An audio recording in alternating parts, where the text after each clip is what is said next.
Cool.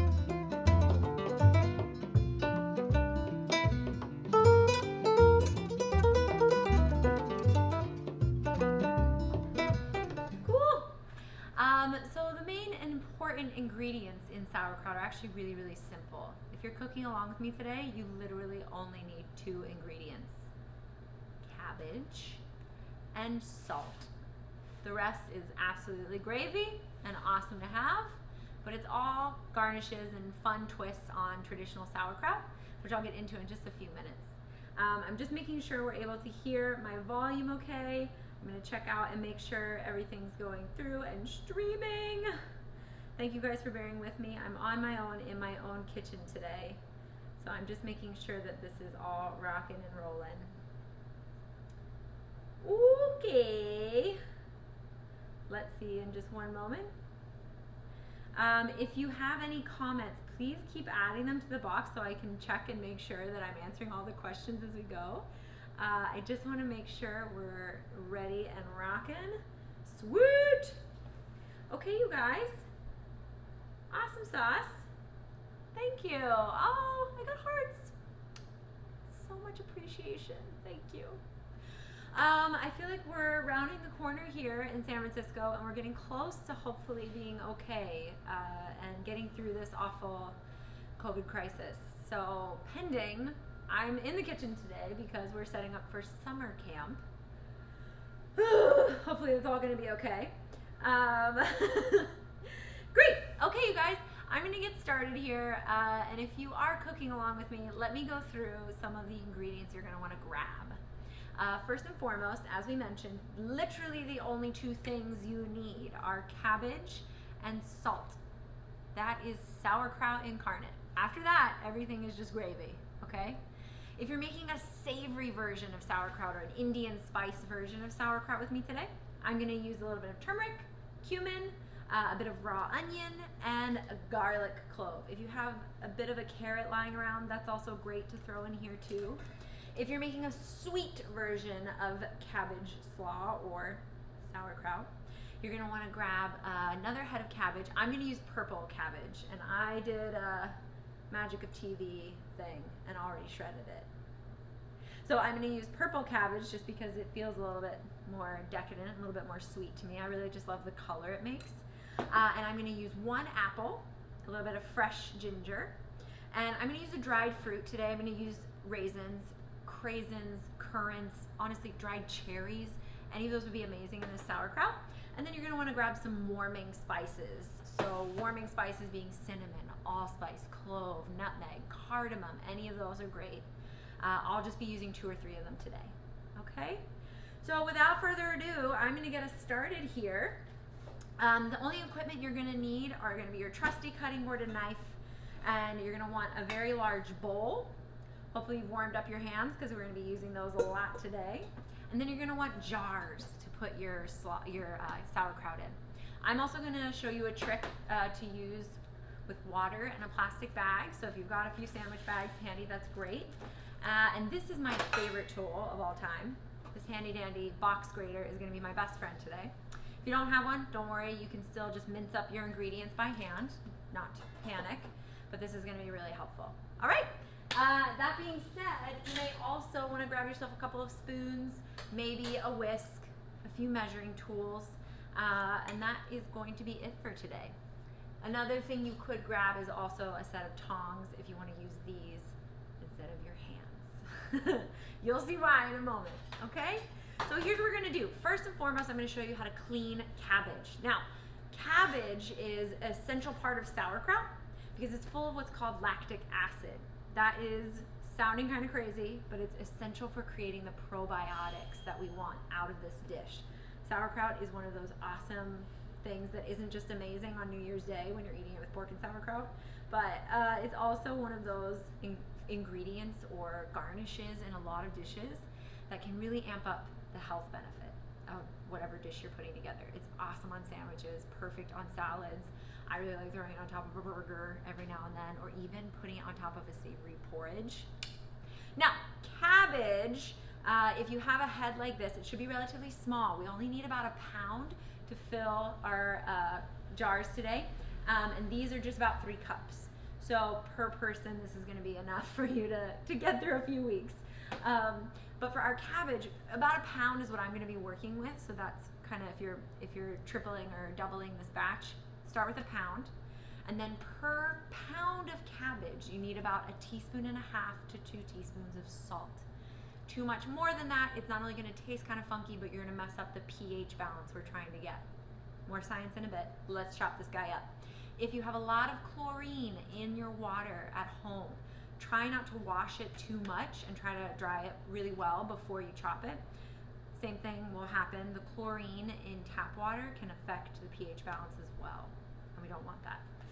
So I'm gonna peel off the 1 or 2 outside layers of my cabbage, and as long as it's looking relatively clean, as long as you gave it a nice rinse quickly, you should be good to go. All you're gonna do is take off that bottom kind of barky bit there where the cabbage would have gotten hacked off out of the garden. We're gonna use our claw to hold on, our pinch grip to hold your knife, and we're gonna slice off that little bottom bit. Beautiful. Now I have a flat surface to cut my cabbage on. I'm gonna hold him in the middle with my bridge, slice this puppy in half. And on the inside, this is so beautiful. You'll see there's kind of a little rainbow effect happening here, sort of swirl effect. That little root end is what I'm gonna take out next. I'm gonna use the tip of my knife, insert it, and make a little triangle, or almost like a pyramid. This is similar to when we chopped cauliflower together before. Using that pinch grip, I'm gonna use the tip of my knife and draw a triangle around the root end. So I plug my knife in and push down, and plug my knife in and push down. That should fall right away. I got rid of that root end. Now, here's the deal with the cabbage slicing. Once you get that root end out, go ahead and do it for both sides. Plug your tip in, slice down, making a triangle shape and a little music. Pull that away. And now I have a flat surface that I can cut on.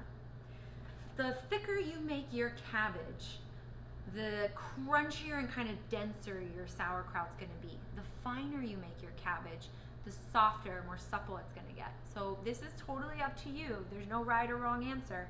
But the thinner you make it, the less you'll have to massage it, and the softer it'll get. The faster it will also produce those good bacteria, because there's more kind of surface area. So up to you how thick or thin you slice it, but like I said, it's gonna be a lot softer, and it'll grow a lot more bacteria a lot faster if it's very, very thin.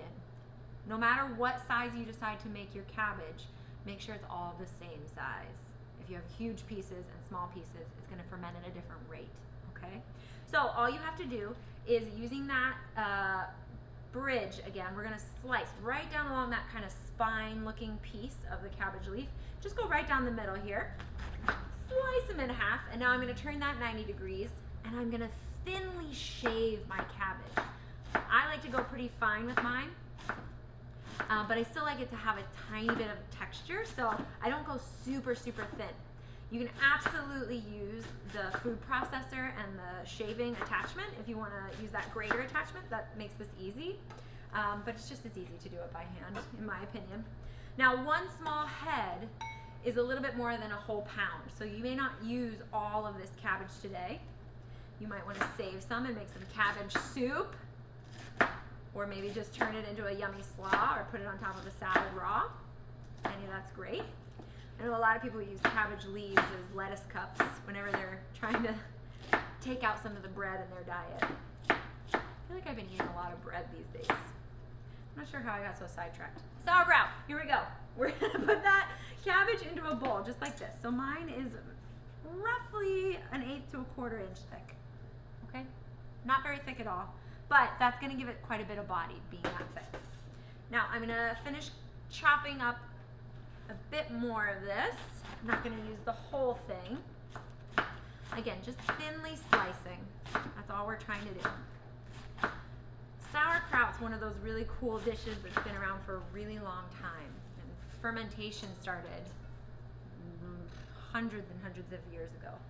So this is a really cool practice that's now becoming super trendy, that our ancestors had already kind of figured out was good medicine for us to have fermented foods. You know, for a long time, fermented foods were kind of shied away from because they were thought to be dangerous. When actually the opposite is the case. They're super beneficial. Their health properties are unbelievable. And when you can add natural occurring bacteria back into your diet, you can actually help balance out the gut balance, the gut biome in your stomach, which helps for better digestion and all around better health. That's all short and sweet of saying we should eat some more food like this. Kimchi, sauerkraut, all kinds of fermented pickles, you know, all that. Good stuff. Now, roughly a pound. You can see this makes up quite a bit of cabbage, so I got about a pound in each of these. Here comes the fun part. We're gonna add salt next, and then we're gonna get to have a little powwow about bicep workouts. I'm gonna add a teaspoon and a half, so again, 1 pound of cabbage, a teaspoon and a half of kosher salt. Maybe steer away from table salt for today if you can get kosher salt. Go with a teaspoon and a half to start. We can taste it and always add more later. But again, roughly 1 tablespoon of salt to 2 pounds of cabbage. There are 3 teaspoons in a tablespoon, so 1.5 teaspoons, 1 pound cabbage. Get your hands ready. I'm hoping you all washed your hands really well before we started this if you're cooking along with me today. Amazing.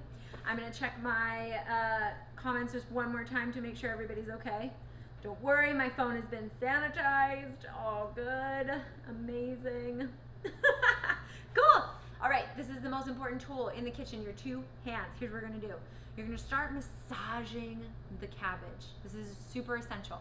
When you break apart the cabbage leaf, you're unlocking some of that lactic acid that is ultimately gonna be helping us grow good bacteria. Good bacteria is what we want for our gut biome, yeah?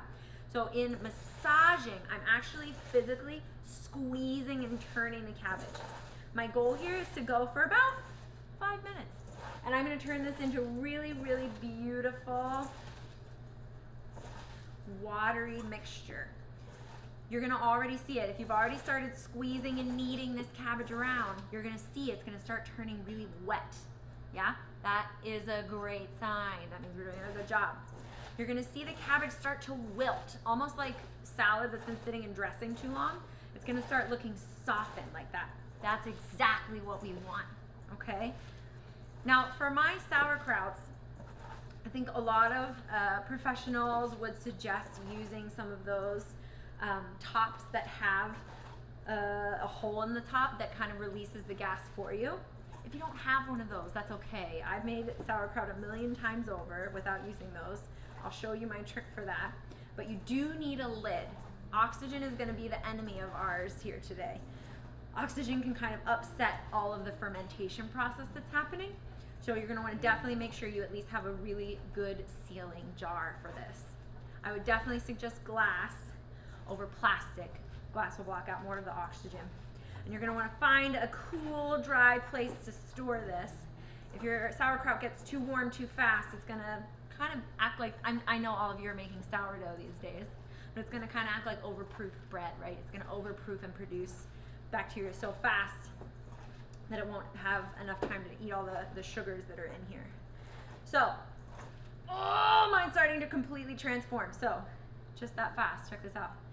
It went from being this crunchy, leafy, kind of crazy fibrous bit to very, very soft and supple. We're not done yet, we're about halfway there. Keep massaging. Beautiful, magnifique. So with this green cabbage, I'm gonna show you how to make the savory version of our sauerkraut. With my purple cabbage, I'll show you how to make the sweet version. If you're following along, amazing. We're gonna make 2 versions. If you're just watching, awesome. I'm so glad to see you and have you here in the kitchen with me. And like I said, this kitchen's really special to me because this is where we run our kids' cooking classes and camps. It's a really special home here at Culinary Artistas. If you haven't visited us here in San Francisco, make time. All right, you guys, so it's starting to get really awesomely liquidy here. You'll see a pool of water start to form at the bottom. It should look really soggy and soft. That's awesome. I'm gonna give us 1 or 2 more minutes. Hopefully this is helping get some of the stress of what we've all been through for the past couple of weeks out of our systems here. You can see, look at when I squeeze really hard, all that beautiful liquid starts to pour off. That's awesome. So the beautiful thing about making something fermented is that it actually resists spoiling. In sauerkraut, that's especially true. The pH balance is a little bit lower in this. So that means the acid is a little bit higher. That's a scientific and funny way of saying it won't go bad nearly as fast because it has the high acidity level. So that's why it's easy to keep on your countertop when you're fermenting.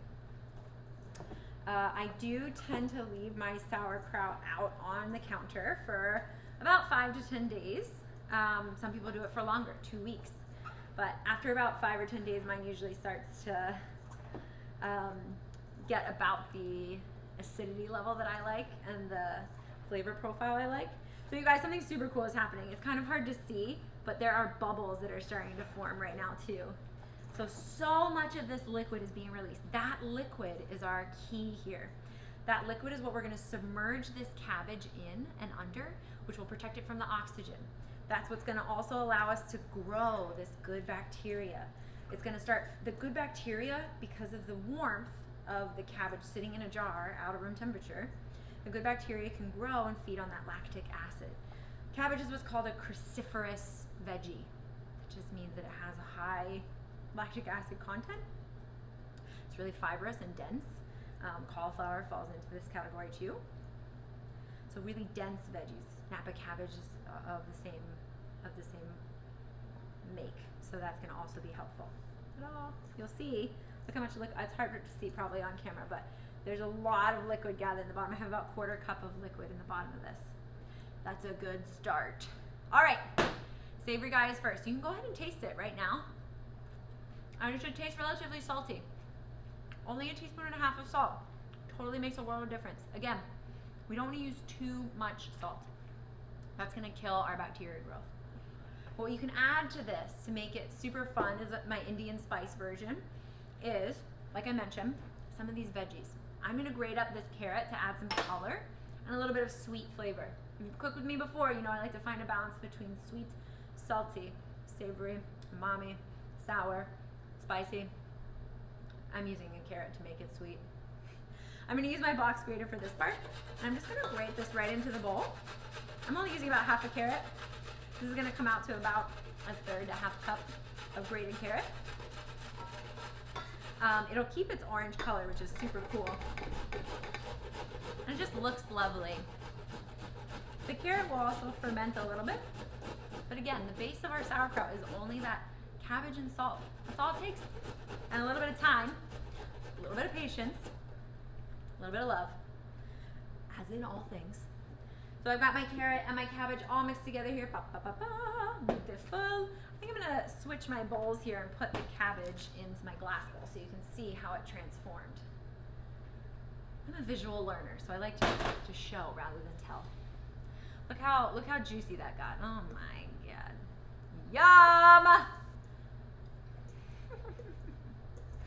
So I've got my cabbage and carrot mixed together here. Again, you don't have to use that carrot. I just had 1/2 of a carrot left and I wanted to use it for color. It is pretty popular to add a little bit of that in.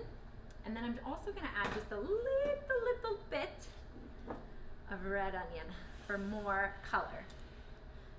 Just a small amount because an onion, the flavor can change quite a lot when it's fermenting. So I'm just gonna use a small amount. I'm gonna use this red onion, like I said. Take off that little papery bit on the bottom. If you're making stock, make sure you save that little bit. That's really awesome to use in your broth making. I'm gonna take off just from the top down, 1/2 of this onion, keeping that root end attached, give it a little wiggle. And then I'm just gonna use 1/4 of this onion, it's pretty large. So I will remove the papery skin here. Save that. That's good stuff to use for your broth or your stock. Now the other piece of my onion I can save and use later. I'm just gonna use 1/4 of my onion for now. And slip all over my onion like that. Now we're gonna turn the onion 90 degrees towards your knife so that root end faces away from the knife. We're gonna thinly slice this. Red onions are pretty powerful very flavorful, so we don't need a whole lot. But try to get it super duper thin. The red onion will almost pickle in the sauerkraut as it ferments, and it's going to turn a really cool fuchsia color. Use just a little bit less than that quarter. I'm adding that in. And now comes the fun part. I'm going to add some of my favorite Indian spices to my kraut, just to give it a fun little flair. I'm going to use a teaspoon of turmeric and a teaspoon of cumin. You could add in a pinch of garam masala, a little bit of cardamom if you wanted. All of that sounds great. I like these two together, cumin and turmeric. Turmeric for its amazing health properties, and because it's going to turn our sauerkraut a really pretty golden. Yeah. The very last thing I'm going to throw in is a minced clove of garlic. I'm going to throw this puppy in simply by taking off that barky bit. I give him a little love tap. Skin gently releases. And now, if I give this guy a little bit of a mash, pinch of salt, it won't stick to my knife. So it's partially minced already. I give him a little pinch of salt to absorb some of those sugars, and then very quickly run my knife over top. My garlic's almost completely minced. The salt helps absorb some of those sugars, like I mentioned, so it doesn't stick to your knife, and you can mince a lot faster. I'm going to throw my garlic into my slaw. Now, if you're not afraid of tie-dyeing your hands, you can use your hands to mix this all together. The turmeric is a pretty cool natural dye. Doesn't that look beautiful? Look at that. Oh. I'm going to use my tongs for this part. I'm just going to give it a little mix. Magnifique, beautiful. And away we go. Now, it may not look completely golden just yet, but as it ferments, it's going to turn even darker and more vibrant. This beautiful mixture I'm going to add into my jar next. I'll show you how to make the savory version, and then I'll go back and show you how to make the sweet version next. I always say the sweet for last. Oh my God, if you guys are cooking this along with me, it smells so good. This is one of those awesome things to make in the summertime, and have it like out on your counter, and then you just add it into any picnic foods, really. This is awesome as a side with fried chicken, or adding it, like I said, into sandwiches or on top of salads. What I'm going to do is pull out my jaw, and I'm going to add about half to start. Don't be afraid to make a mess here, people. Cooking is supposed to be fun. Don't stress too much. One more time, if I haven't said it enough. Sauerkraut is only cabbage and salt. You can do this. I'm adding in my beautiful squishy cabbage. Okay, now try to get some of that liquid in there. That's going to be essential. Again, we're trying to prevent oxygen from ruining our fermentation process. The thing that I love doing most here, this is my trick. Grab yourself a juice glass that'll fit inside your jar, and all you have to do is mash. You can start seeing, look at that. You can see the liquid start to rise up around my cabbage. Check it out. Can you hear it? Music to my ears. That, my friends, is the key to fermentation. Look at all that juice. Look at it. Yes! Give it a mash, give it a mush. Take out that COVID frustration. Whoa! Boom. Halfway there. Let's get the rest in. We're going to give this little puppy a mash too. Now, please do not feel intimidated by the Indian spice trick that I use. That's just to make it a little extra fancy. Do you have to do that? No. You can absolutely skip that piece. Even if you're just using cabbage and carrot today. That sounds great to me. Super fresh, super delicious. Now, I will say I do refrigerate my sauerkraut once it tastes delicious to me. I like to keep it in the fridge so I don't risk like overproofing it like bread.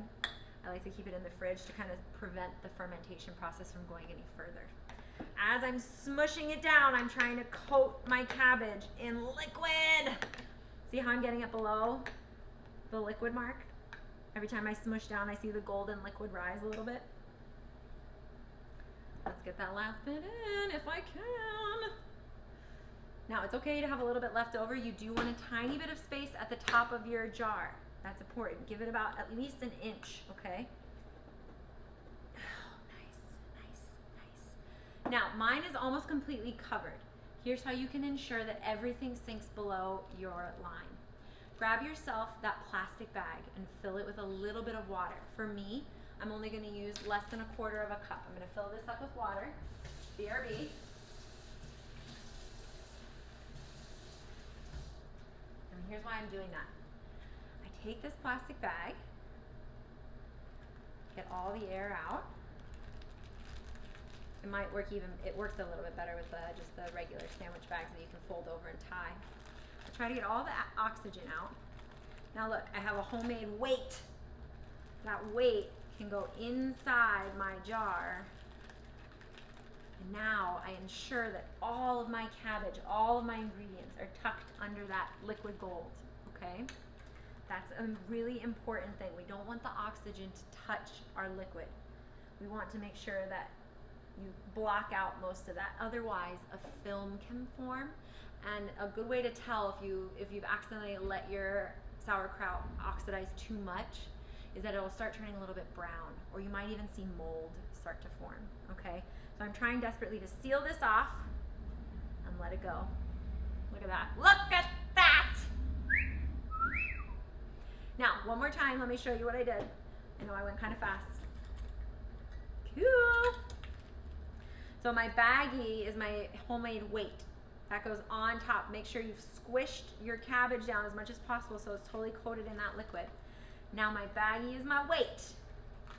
Do your thing. Now I can cover this up and hopefully we won't oxidize too much. Every day, here's your challenge. Every day you're gonna wanna burp it.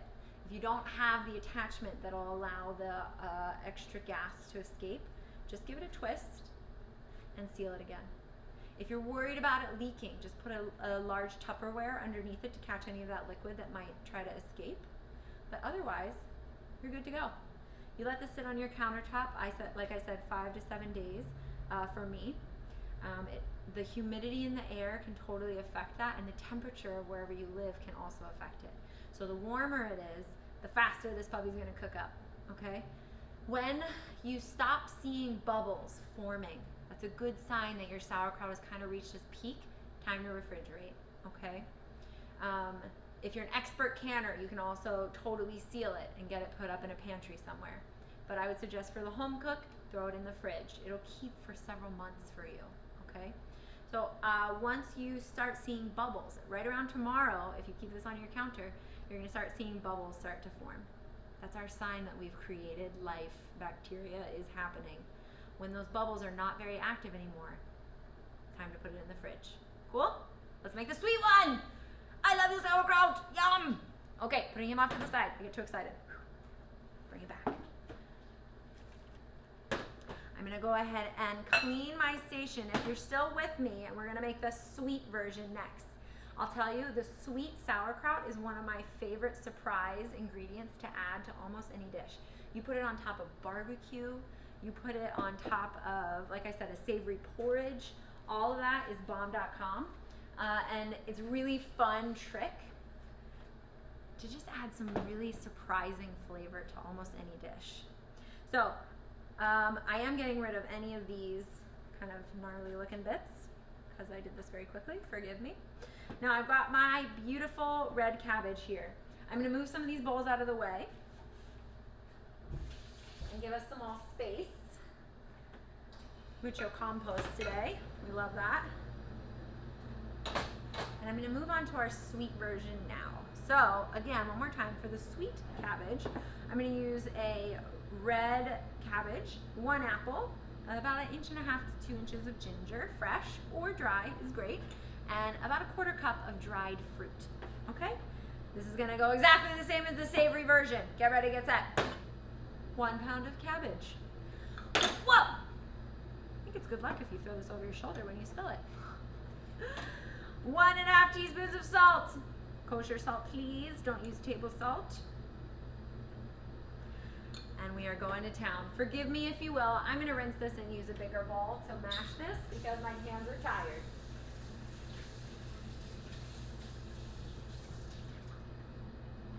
Okie dokie. Again, making sure not too much water comes into contact with our cabbage. Chlorine can really mess up our day. So red cabbage, here we go. Now there's not a whole lot of difference between the red and the green cabbage as far as health benefits go. Both are really awesome for us here, especially in this probiotic form. I do love using red cabbage when I make things like coleslaw and different kinds of side dishes, just because it's more beautiful. Happens to be my favorite color. And like I said, if you're slicing and dicing a red cabbage instead of a green, you're going to do it exactly the same way as we did with that green one. Cut them in half, take off that root end first, cut it in half, and then make a triangle around the little root stem edge that forms at the bottom. Then you have a flat edge that you can cut on, and just thinly shave. It's going to start turning a really cool color, and I'll tell you something else. Red cabbage makes a really cool dye. If you're all about natural dyes, red cabbage is an amazing one. You can even mix in a little bit of baking soda. If you boil red cabbage in just water, it forms a purpley, like a dark purpley, kind of romantic midnight color. If you add in a little bit of alkaline, a little bit of baking soda, it'll turn blue, kind of like indigo. So cabbage is an amazing tool to use in a lot of different ways. For our purposes right now, it's to give us a wrist workout, but to also give us some really cool probiotic benefit. So I've got my cabbage here. It's already starting to get moist, and look at, oh, everybody hates that word, I know. It's starting to glisten a little bit. So it looks a little bit blue now that I've been working it. It's starting to get a really pretty color. As you let this sit, it's also going to turn a bit more fuchsia. If you've ever seen like pickled red onions, it looks just like that. I feel like I'm nerd alerting today. I've said so many silly things. I hope it all makes sense. And I hope it helps you feel more confident making something awesome for yourself at home. So the reason I gave myself a bigger bowl to work in is so I could really massage and knead this cabbage to pieces. I'm going to switch it back to my smaller bowl in just a moment so you can see the transformations. But this is super cool, you guys. I'm sure it might be a little difficult to see on camera, but my cabbage went from being this kind of pinkish purple to sort of a bluish purple. Kind of cool, right? Oh, the magic of science and sauerkraut! Secret, in my family, sauerkraut's a really big deal. Not just because I'm German on one side, but because, in fact, my Italian side believes it's good luck. So if you don't have it on New Year's, SOL. All right, you guys, I'm really close. I can see some of the liquid dripping out here. It's going to take me just a moment more. Just a reminder for your equations at home, if you're making a really big batch of this, oftentimes one head of cabbage is going to make a little bit more than a pound, right? Those large heads you get at the grocery store might make up to 3 pounds of cabbage. So for every 1 pound, a teaspoon and a half of salt. That can be your measurement. 2 pounds, a tablespoon. 3 pounds, 4.5 teaspoons. So much math today. All right, if I can get some purple liquid falling out of this, then we're ready to go. Truth be told, I did get a whisk out. If you're feeling a little bit like you're frustrated with all the mixing and massaging I'm asking you to do, you can cheat. Give it a mash. Cool! All right, so my transformation station. Here we are.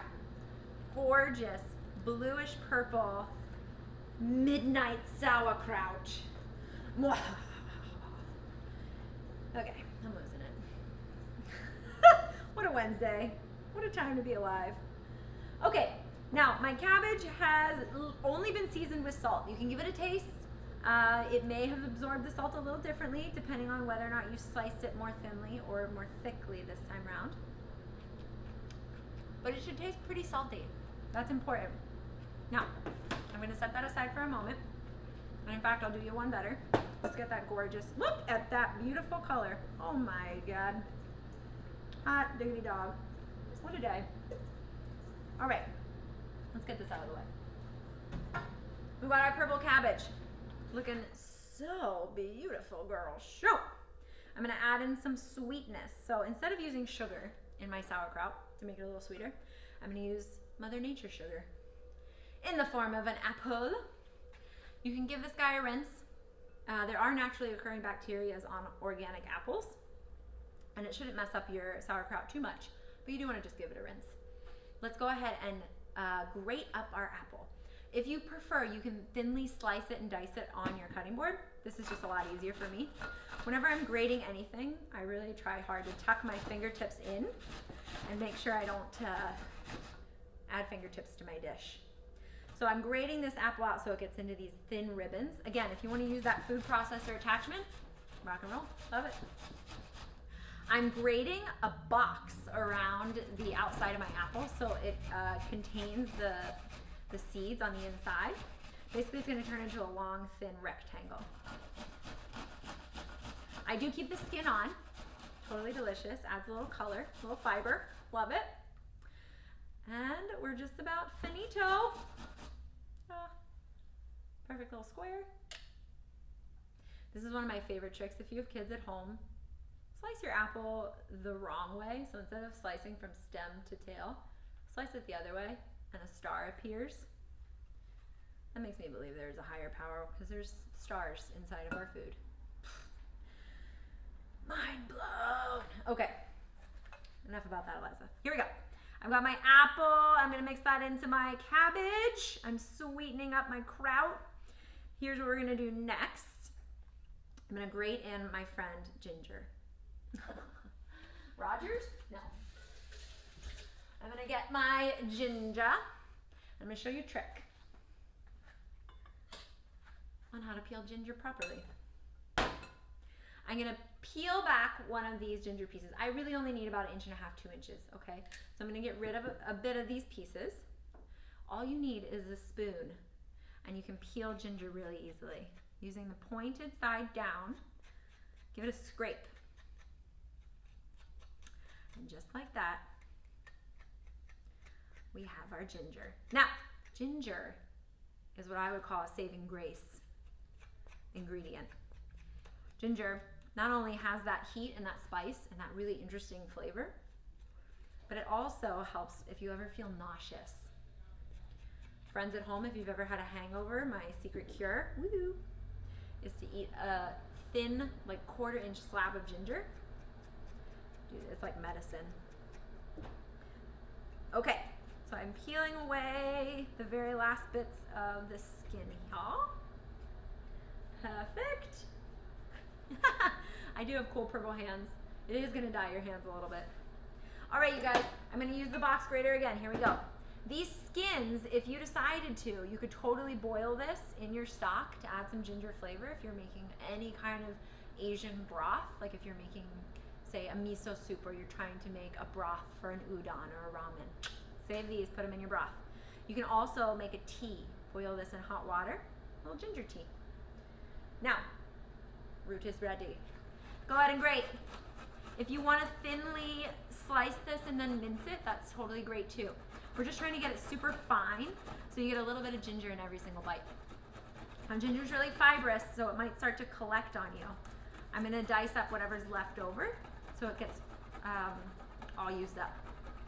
I'm using the largest hole on my box grater here. And just trying to make sure that I use up every little bit here without cutting off my fingertips. Keep yourself safe. So this is gonna make about 2 to 3 teaspoons of ginger. I'm gonna use it all. Yum. Mincy mince, very fine. Again, ginger can be a little fibrous, so it might there might be some secret kind of long bits stuck in there. Go ahead and dice those up with your knife. Add that to your bowl. And now, we're at the home stretch here, people. We're gonna add in our dried fruit and our warming spices. Just that fast, we have my secret sweet sauerkraut. Alliteration. 1/2 teaspoon of cinnamon is what I'm gonna start with. I wouldn't do too much heavier than that. It does kind of get amplified as it ferments. And cinnamon's a really strong spice. So I'm gonna add in just 1 more pinch of clove and one more pinch of nutmeg. If you don't want to use any of those, that's totally fine, but I do suggest warming spices to kind of give your taste buds the allurement of sweeter sauerkraut. So I've got cinnamon, a pinch of nutmeg, pinch of clove. Yum! Not too much, just enough. And of course, your dried fruit of choice, a 1/4 cup in our case. I'm going to use raisins. You can absolutely use cherries. Dude, dried apricots would be awesome. I'm going to use that next time. Craisins, even dried blueberries would be delish. So now we've got our sweet version here, ready to go. Let's give it a little toss. No hands. And we're going to do exactly the same thing we just did with that turmeric sauerkraut. We're going to smash it into the bottom with a glass. So once you've really mixed it well, feel free to taste this, you guys. It's going to be unbelievable when it ferments. Not only that, it's going to be beautiful. We eat with our eyes. So if you can create beautiful and kind of alluring food, you're a pro in my book. Love it. Oh, hooray! So many of our friends are joining. Thank you, you guys. I'm so glad to see all of you. All right, let me toss my hair back. Let's do this. Our jar is ready to go.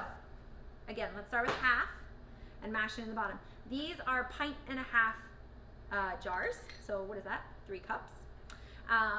If you don't have something like this at home, totally okay. Use whatever size you have, but remember, you've got to take care to cover it all the way to the top. Use that plastic bag weight trick that I showed you.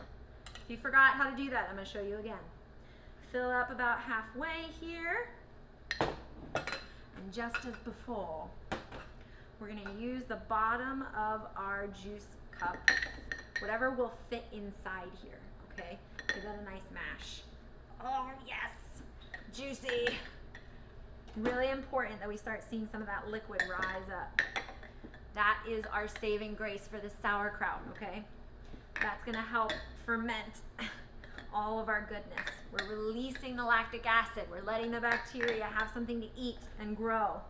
Now, I'll tell you, the bacteria may grow a little bit faster in our sweet version because we have a lot of natural sugars in there. My dried fruit and my apples are definitely gonna help feed whatever it is that's growing in there.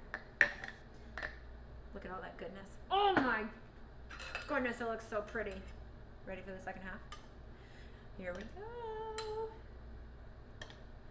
It smells like apple pie. So good. Any pumpkin pie spice will do. Maybe at some point I'll show you how to make kimchi, but it's almost identical to this. A few other ingredients, slightly longer fermentation process, but exactly the same science behind it, right? Kimchi, sauerkraut, fermented pickles, it's all the same thing. We're fermenting to create good bacteria to feed our gut biome, which sounds crazy, but in our day and age, a lot of us have really unsettled guts. And the reason behind that is a lot to do with the bacteria levels. So we're doing ourselves a favor by feeding ourselves this beautiful food, you guys. Look at that! And one more time, the reason that this will not spoil very quickly is because it has a low pH and a high acid. High acidity means that it's helping naturally preserve itself. This is so cool, you guys. Woo! Especially when it splishes at you. Make sure you're squishing it all beneath the surface. Try to get all of that goodness underneath liquid.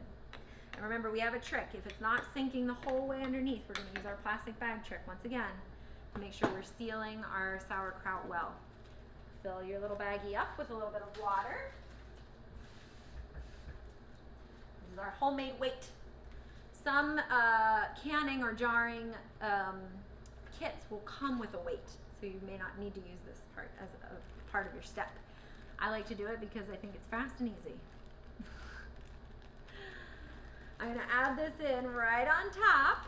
See how it pushes down on all of that liquid for me? It submerges everything underneath the liquid, which is going to help prevent my sauerkraut from oxidizing. Oxygen is the enemy here. There is enough oxygen existing in this jar when I close it. That's all we need. Dun, dun, dun. Okay, you guys, here's the deal. This is gonna stay on your countertop at least 5 days. Every day, check it out. You're gonna wanna give it a little twist, give it a little burp, let the gas release, twist it back on again. Feel free after day 3 or 4, taste it, see how it's going. Make sure you use clean hands, and you can even just use a metal fork to get in there rather than fingertips so you don't adjust the pH too much with your hands. The other thing you're gonna wanna look for are the bubbles. So the bubbles are gonna start forming probably by tomorrow. You'll start seeing bubbles kind of pushing up to the top like a little fish. The bubbles are going to show you that it is fermenting well.